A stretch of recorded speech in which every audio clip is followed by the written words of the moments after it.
Lewis Heisler Ball was Delaware's 31st senator, and he served non-consecutive terms from 1903 to 1905, and then again from 1919 to 1925. He was the seventh one to do that, but the first one since James Bayard Jr. all the way back in 1867. Ball was born in Newcastle County, Delaware. He graduated from Delaware College in 1882 and then went into a career in medicine, which is a nice change of pace from all the lawyers. Seriously, the last non-lawyer we had in this series was Presley Spruance, all the way back in 1847. Ball went to medical school at the University of Pennsylvania, graduated in 1885, and opened a practice just outside Wilmington in 1887. In 1891, he became Delaware State Treasurer, and then he was elected to Congress, where he served one term in the House. In 1903, he was specially elected to the Senate, where not one, but both of Delaware's seats were vacant, and had been for quite some time.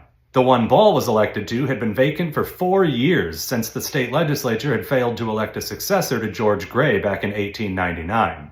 So just what the hell was going on? Well, it's kind of a long story, and I'll get into it more in the Henry A. DuPont video, but the short version goes like this. The Republican Party had split. Half supported DuPont, and the other half supported a guy called J. Edward Addicks.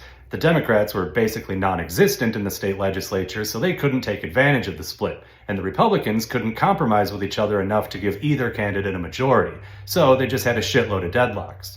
Ball joined the Senate on March 3, 1903, and finished the last 2 years of the term. He was not re-elected in 1905, because no one was, because the legislature deadlocked again. 13 years later, he was elected to the Senate again, but this time the legislature issues were a thing of the past. The 17th Amendment had become part of the Constitution in 1913, making Senate elections direct popular votes. And in 1918, Ball defeated incumbent Willard Salisbury Jr. Fun fact, during his second term in 1921, Ball was shot at while riding in a car in Washington.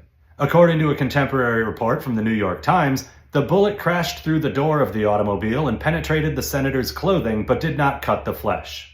In 1924, Ball lost the Republican primary to friend-turned-rival T. Coleman DuPont. He retired to Falkland, Delaware, where he died in 1933.